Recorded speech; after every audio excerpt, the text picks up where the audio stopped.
The Volvo XC90 from 2022 onwards features a Google built-in infotainment system. Resets help fix software glitches, app crashes, or connectivity problems. There are two types: a reboot, which is a soft reset that restarts the system without losing data, ideal for minor issues like app lags, and a factory reset, which erases all data and settings to restore the system to its original state, used for persistent problems but requiring you to set up accounts and preferences again. Always perform these resets while the vehicle is parked for safety, and back up your data before doing a factory reset.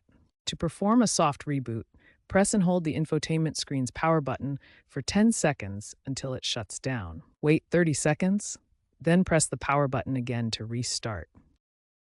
For a factory reset via the center console, go to Settings, then System, then Reset Options, and select Erase All Data. Confirm and enter your PIN. Default is 0000. The system will reset and reboot.